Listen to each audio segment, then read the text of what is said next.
Okay. Yeah, do your thing. Got it. Okay. I have a preliminary question, Marcia. Uh-huh. Tell me about why you wrote the book and what your process was. Well, I've been writing the book for a long time. And I started this book like 25 years ago, but I was still in the midst of so many things. So I really couldn't have like a full circle effect that would say different. So each time I tried to add something, it was almost like doing a memoir. Like, okay, I'm going to write this event down. I'm going to write this event down. But then I have such a photographic memory that a lot of that was replaying in my mind anyway. So that was one of the reasons why I was still active and I wasn't getting, my mental health or my addiction in a grip, because I was still reliving the abuse. And because I was blamed for it, it was like having a wound and someone come throw the salt in it, you know? And so when you have trauma from your family, it makes you feel disfranchised. Like, I'm not even a part of this family. I don't know who I am. So I called it the black sheep, because that's what I was, and being the last child is one of the main reasons why some of the things happened, because I was the baby and I got sort of bounced around because my dad died. My sister had her father all the way up until she was like almost in her 40s when her father.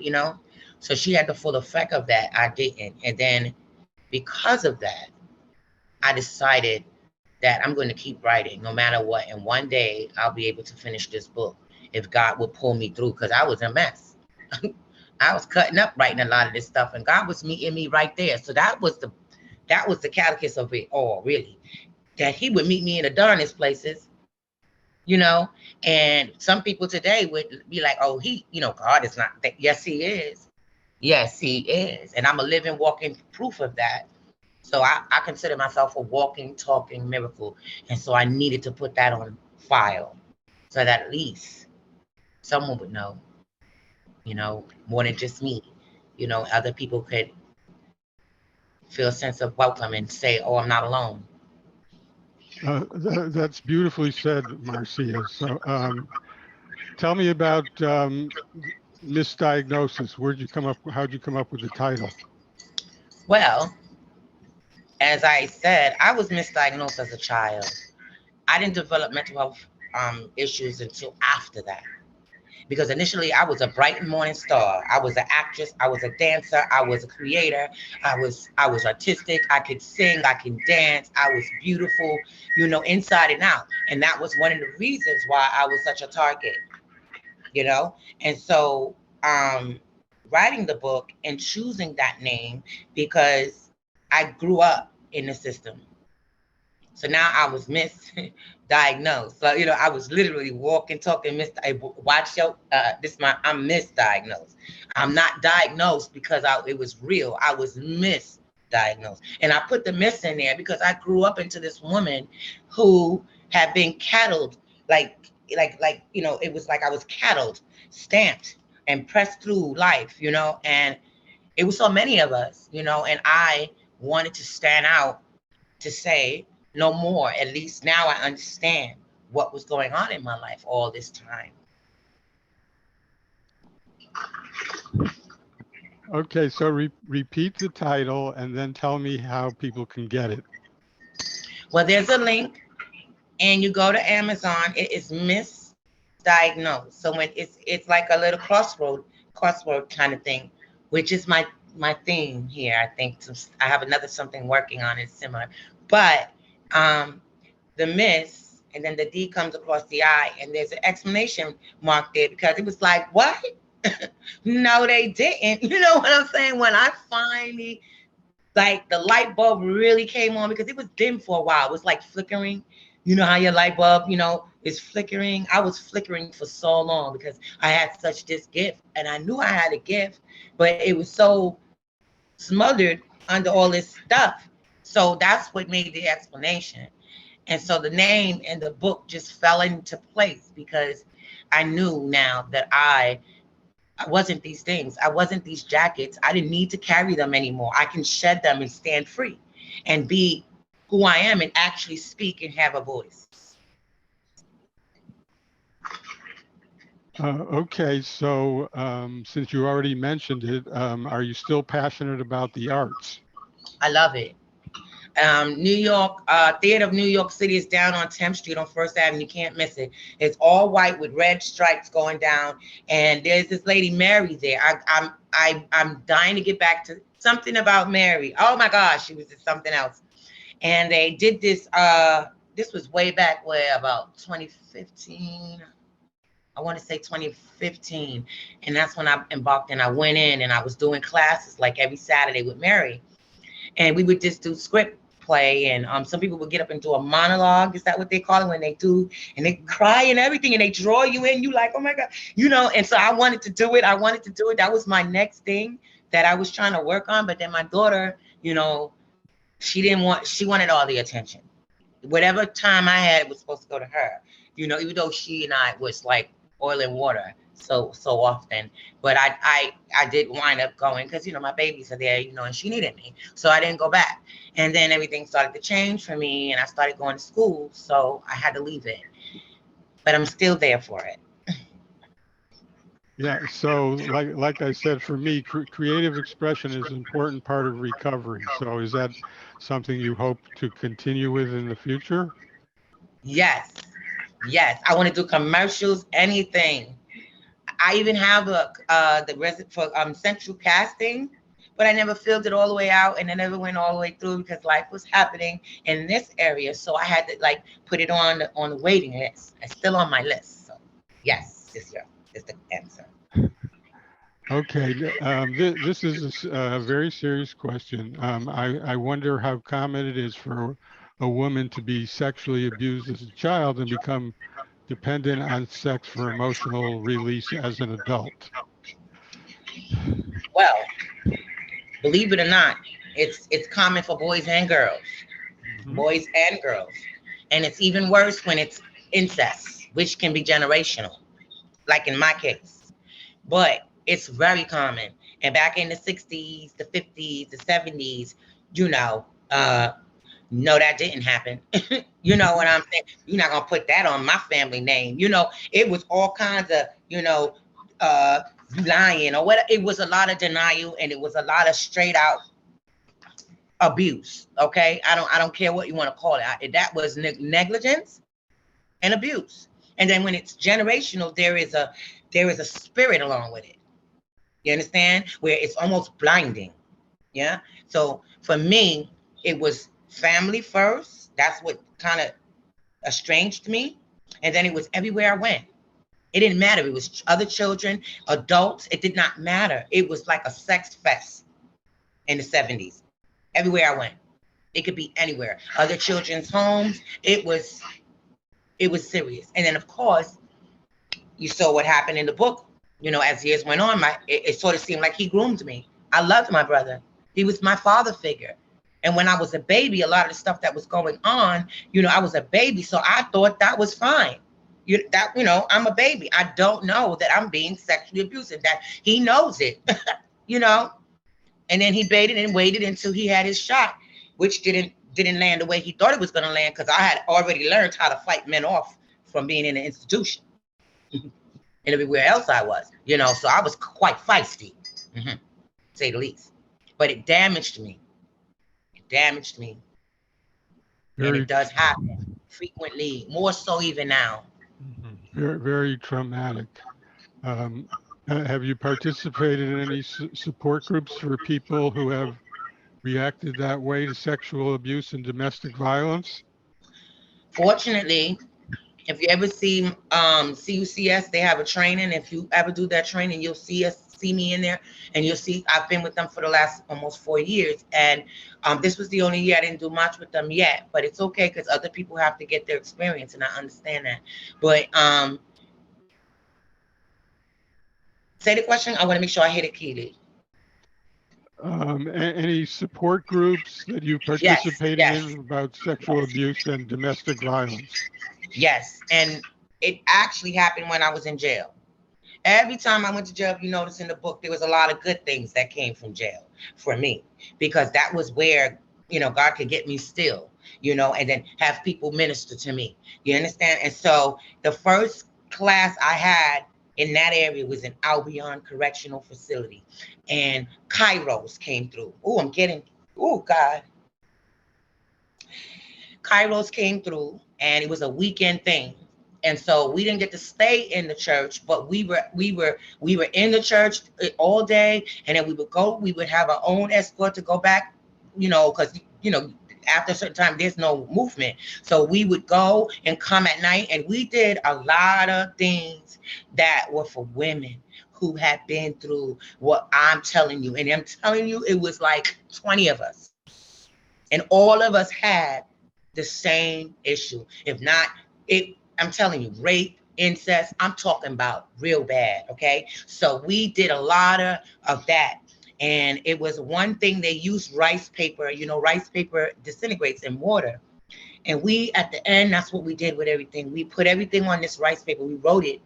It was so beautiful. It was like a stroll, right? And we all had our little stroll, and we wrote it, and then we pulled it off, and we put it in this. It was like holy water, and it was like, a real beautiful experience, and we put that thing in there. We watched it disintegrate. And I tell you, it was like saying, I left it at the altar, and I'm not taking it back up, and now I can use it, basically. And although I kept using, and I kept going in and out and in and out, every time I went, there was another training I had to do. Because if you know about going upstate, you gonna get your you gonna get all your training, because you're not gonna say you didn't get it. You got it.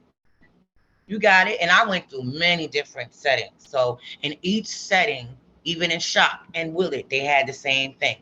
In your pro, they had like a pros thing, same thing, where they dealt with mental, physical, and the stuff that got us to where we were there. It was a lot of military based stuff too, so it was tough, and it was grueling, but I'll never forget it.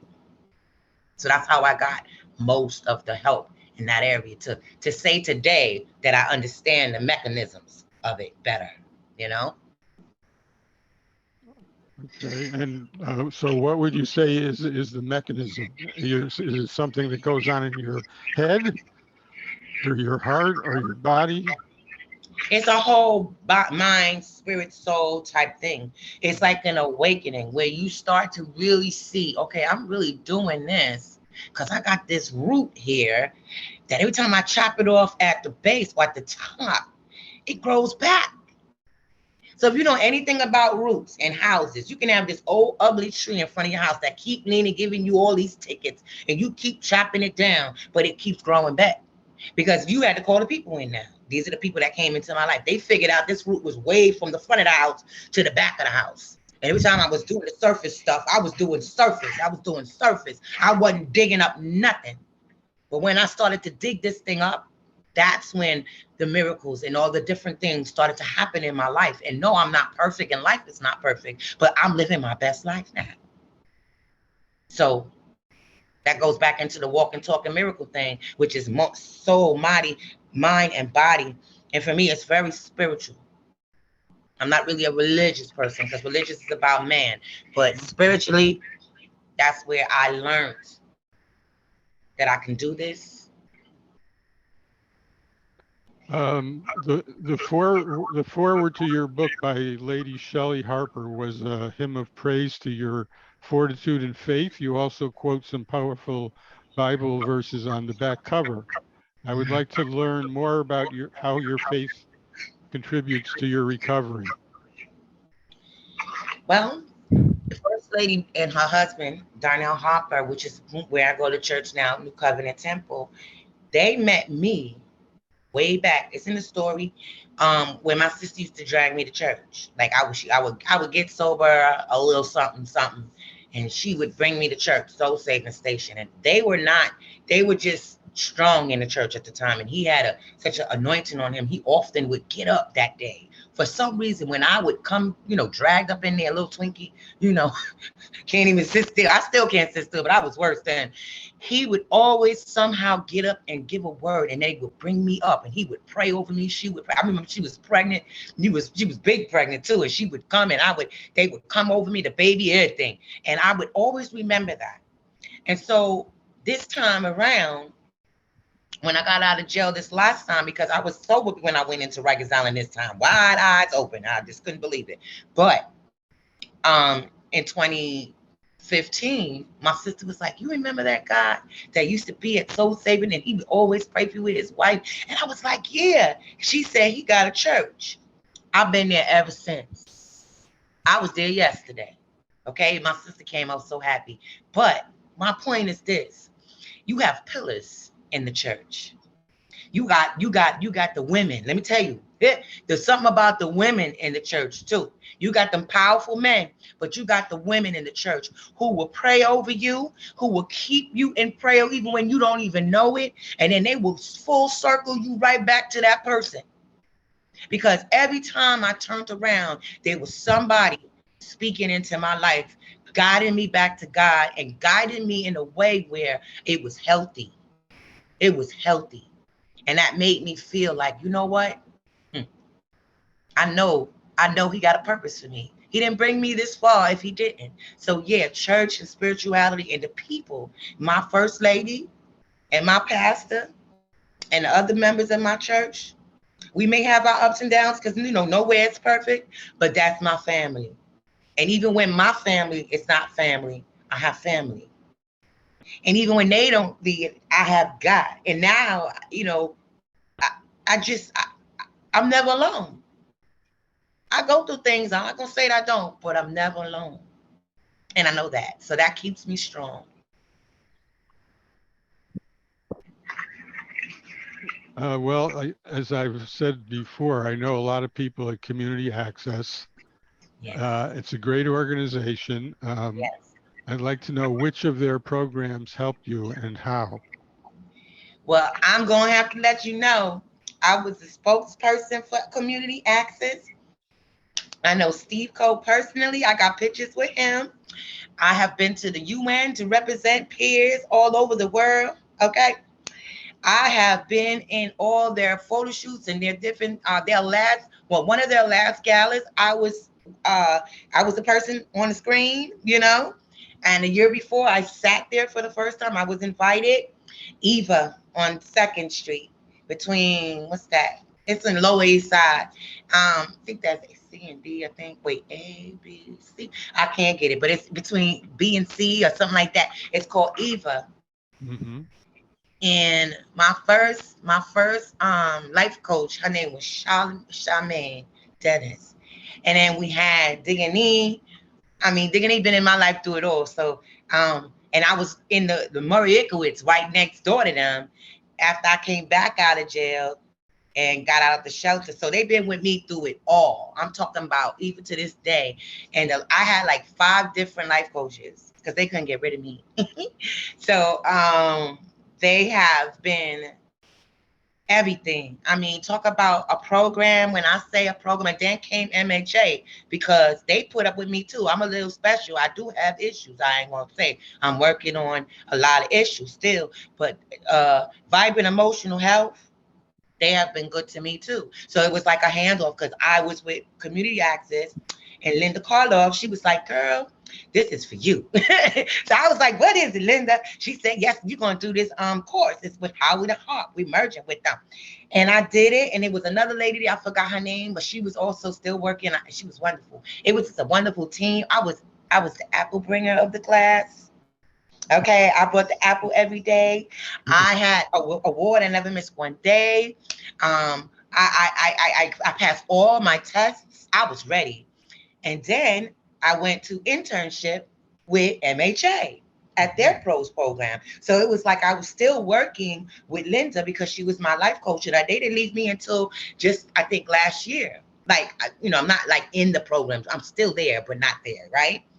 So now with the book, I'm ready to go down to Eva and do a signing and do a thing that we haven't planned it yet because it's been so much going on, and I, want to be careful with, different things because, it's a lot of contact there. So I just want to be careful because I had COVID twice. So we got too much going on. So I want to try to make up like a Zoom thing, but we didn't get there yet, but we will.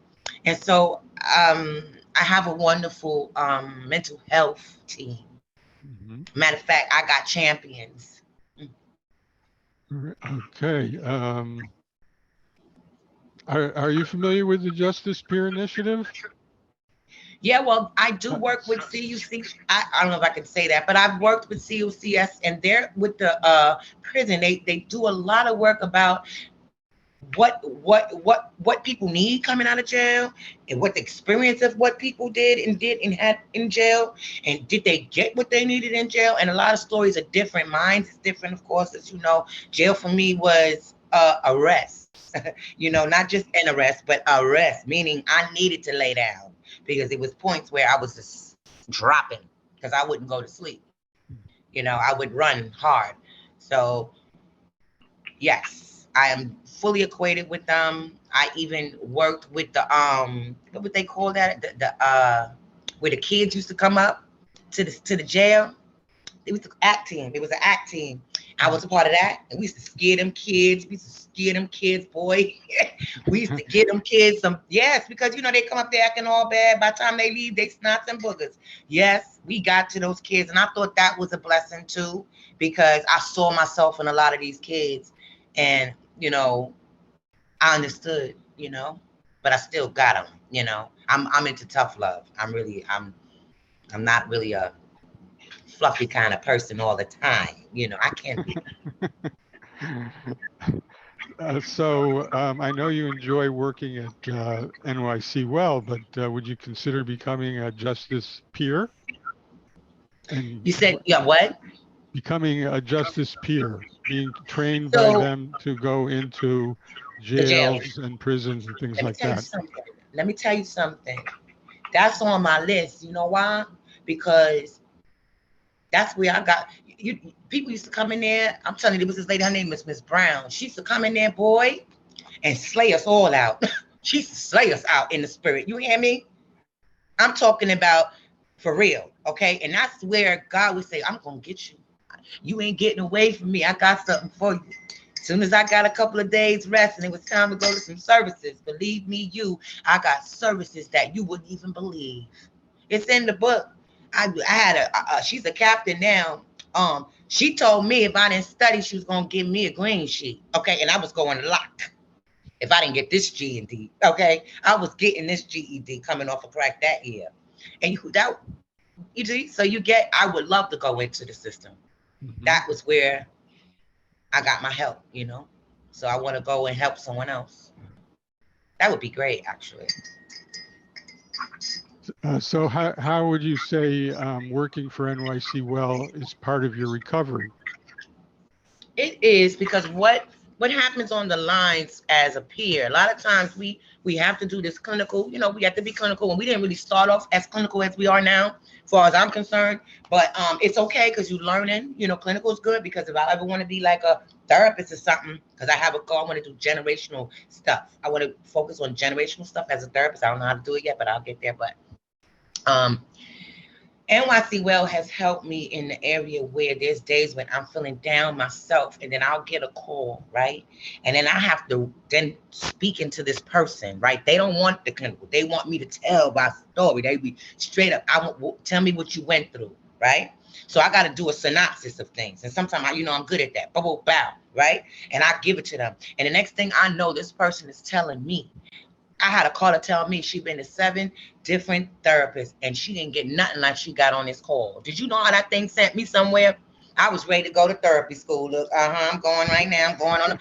That thing set me, yeah, because it's been something that's and motivational speaking and all of that stuff has been assured over me through callers. So those are all the things that I already know that I would love to do. I just haven't got there yet. Because I have crossed off so many goals. So there's so many more to go. So I'm grateful I've made new ones. So, yes. All right. So you have to talk the walk or walk the talk when you're on the line. Well, it's not always easy. I don't always do that. There's times when me and the caller don't connect, and I have the opportunity to grow because and then sometimes you get them tangent callers that all they want to do is make it your fault, some way, somehow, because hurt people. And then with what I'm going through, because of all the ripping and running I did, I have a lot of physical pain in my joints. I got bad knees, bad hip. I gotta have hip replacement, both knees, and then I have a like spinous stenosis in my tailbone area, right? So there's like a pinched nerve there, right? So there's days when I'm not, and I work from 5 to 1, so I could get up, just get on, and I get a caller that's like all over the place, and then at the end she wants the recipe to bake macaroni and cheese. Okay, so there's a little roller coaster effect that could happen early in the morning before my big M cup. You see the cup with the M on it? If I don't have that going, I'm gonna be honest. Me and Coffee got a situation, but so there's days when I gotta say, wait a minute, I got and I found that I was a little too needy lately. These last few months, I had some issues with a new medication, and it was just like I was struggling in some areas. But what I like is that I can be honest. I can say, you know what, today my stuff is kicking up a little bit more than it I needed to today, and I still have a mental illness that sometimes make it difficult to deal with certain things or to handle certain things in a moment. So I have to step back and say, okay, get it together, get yourself, and then it's times when I need a vacation because that's what happens when I start burning out at the little bit and I start becoming too needy and I can't, everything is everything is a job, and I really want to work like flowing. So I take the time I need. Thank God I had time to take. And I'm going to do a lot of replenishing. That's what I'm trying to do. So yes, the job and the ups and downs of it is still a good thing for me because it shows me that I've been there almost September 9th, God willing. Is it the 9th or the 8th? I have 6 years. So this is one of the longest jobs I've been on. I was with Auburn Payne for about 4 years. I did very well there, but different, different, different area, you Mhm. know. So that says a lot to me, and so I want to represent that talk and walk a little better when I come back. That's the goal. So how are things with your daughter and your grandkids? Well, And right now we are on break because we had a falling out, which this sometimes it's like I'm just going to say this. I'm taking this time to work on me so that when God bring us back together, it'll be for real, you know?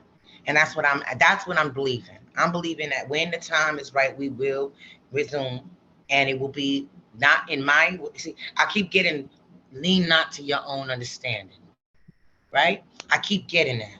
Right. And that's because sometimes when you do that, you be like, oh, you get in your head. Right. And then you react like that. So I need to lean not on my understanding, but God's in this situation and recognize that time is a good thing. So when that time comes, as long as I'm alive and well and I've worked on myself, there should be rewards. You know what I'm saying in that area? And I'm patient. I'm gonna have patience with this one, which was different yeah, before. so you watch them grow up. What have you learned from them that you didn't know when you were doing the same thing? Well, I have one daughter Right. and I have 4 grandbabies. So I really didn't watch her grow up the way I should have, and that was the problem. Because I was on drugs most of her life, up Hmm. until 10 years ago. Okay. So I dedicated 10 years to her, not to mention I've been celibate and, different things. I have changed my lifestyle, because it's a lot of layers to, who I was, and so at that time. And so I've been working on those things. And you'd be surprised. You would think the people who very much wanted you to stop using and do the right thing, you would think they would treat you that way. But now it's time to get you back. So, no, this ain't enough. And I ain't got time for the like gaslighting and and the division and a lot of that is I say I know who's behind it. Opposition comes when there's something great there. You understand? And that's my lineage. So no matter what's going on right now, God gave that to me. And every day that I will open my eyes says, you got a shot at it. Just hold on. I'm working on it. And you stay out of your own way and do your job and make sure you keep your job and do better on your job and start focusing on what you need to do and let me work over there. So that's what I'm doing. Right. Because I love my babies. And then I Okay. got the oldest one. We're getting closer. So Okay. that's a big blessing. Mm-hmm. I'm supposed to be getting a cat on Wednesday. So that's another blessing. Okay. I've got two cats, but Uh, so you said you're celibate. Are you still looking for a romantic relationship? And if so, what kind? well, uh, I'm a complicated uh, I'm a complicated cougar now because most men that are attracted to me are younger. And I'm not really looking for a romp in that area. I had plenty, just to say the least. Okay, but for a minute I was like, God, wait a minute. Is this it for me? Because I wasn't liking nobody. Nobody. I still love my ex. That was a whole. It's in the book. Mhm. And I had to figure out why I was attracted to certain men, Mhm. why I stayed in certain relationships, and why I did the things in relationships so early that I did sexual stuff and just different things. And I started out real strong and tough, but then once that thing set in, you know, yeah, it was a whole nother story. But what I'm, there's one person that I'm attracted to lately, right? And he's just a friend. He's just a friend, but he's so cute. You know what I mean? And he's so nice. He's quiet. Those are the ones. And he dressed so cute. Yesterday he had on this little outfit, right? The Captain Matt. It was just cute. He looked so cute. And I was like, oh, you look nice. And he's like, oh, thank you. But that's it. Like, I'm very old fashioned. I'm not going to go and say, hey, I like you. I want to, no. And I'm old fashioned in the sense where I like chivalry. I like, I like to get to know someone. So right now, I don't think that that's on my agenda at all. I'm also into the spontaneous thing, but I also know that you got to come to church and my pastor got to sniff on you. First lady, everybody got to take a little sniff on you. You got to come to service, and if that's not who you are, then I don't want that. I need to be equally yoked. That's it right there. I need to be equally yoked, and I can't afford to give myself away in that sense anymore. And God has blessed me where after all I went through, I'm healthy. Okay. Because I mean, physically, I got a little arthritis. Arthur is definitely in my life. He is in my life. That's the only other man. Arthritis is he's there. But I'm doing the physical therapy, and I'm doing what I need to do, eating better, but relationships and stuff, I don't know yet. Like, I don't see myself right now, but it would be nice. But just to let them know, I Yeah. need to be equally yoked. So reading the book was very intense. I know. uh, um, before you found faith, what do you attribute your survival to? It was always there. I talked about the situation when I was 6 years old, when that spirit came in, and I literally had this was a spiritual encounter. This was literally evil and good. I heard God say fight. I heard him tell me to fight. And I was fighting ever since. I told you I had a little fist game on me. I'm telling you, I'll fight in a second. That was my problem. A little feisty. It was overly after that. If you notice, after that, everywhere I went, it was like I had a spirit on me. Whether it was succubus or whatever it was, sexually and the violence, I was one feisty little girl. You hear me? I'm telling you, I was kicking boys in their stuff. I was not playing with boys.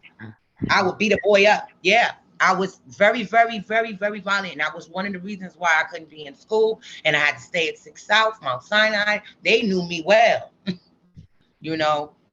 And I told you what happened, how they sent me out of there the next thing smoking after the nurse Gillis. I couldn't stand her. And she was so mean. But anyway, let's go back to the topic. But yes. Okay, so is there going to be a sequel? Are you going to write another book? I'm working on short stories. Yeah. I have so many short stories, right? So it's going to be like a volume 1 with like 4 stories in it, 4 short stories, and they all will coincide to a purpose of showing the person all these other, because my book was like chronological almost. It wasn't like you didn't get all the side stuff. You had the main course going on, but you ain't got none of that side dish. Matter of fact, you didn't even get to the buffet. There was some stuff there. Okay, so these are the things that I'm working on. I see it as volume 1 in Roman letters, even though I have to work on my Roman letters, but I can get each one on. Roman letters, volume 1, volume 2, and 2 I'm empty. And then if somebody wants to pick something up and we want to do a project on it, or we want to go to film festival for, I'm seeing big things and I'm just ready to act some of them out, or cast someone to play me, and I can do some of my own parts because, I did get old in the game. I was out there smoking. I was 40 something years old, and I was 43 when I got it together, and I almost died there. That was the awakening there. I heard God say, I thought the man was saying it was God, because when I got outside, I heard it again and took off running because I was like, I'm hearing things. I'm going straight to the psych ward, right? Then I didn't stay. I could have saved my teeth, but I left because I still had some crack in my pocket. You know what I mean? So, and then I thought my check was coming. I didn't even know what day it was. I was gone. But Okay, Marcia, our time is up. okay. I want to thank you. This has been terrific. You're an incredible writer and talker and actor. So no wonder you're so good at NYC. I try. Okay, take care. Okay. Bye.